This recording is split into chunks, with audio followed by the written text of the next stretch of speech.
Mr. President, Senator Pia Cayetano. I'd just like to comment. Gusto ko lang magpasalamat kay Senator Lito Lapid na kahit na magkaiba na tayo ng partido, I think we are batchmates, so magkasama kami since 2004.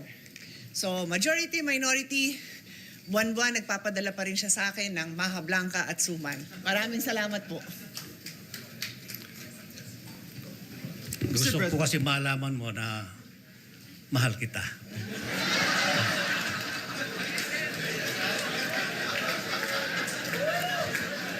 What does the brother say? Now, I am trying to figure out bakit Maha Blanca ang binibigay sa kanya samantalang sinabi ko na kay Kuya Lito Lapid na ako'y umiinom na ng maintenance medicine para sa kolesterol pero sisig pa rin ang dinadala niya para sa akin. So iniisip ko kung mahal din niya ako o si Senator Pia lang ang kanyang mahal.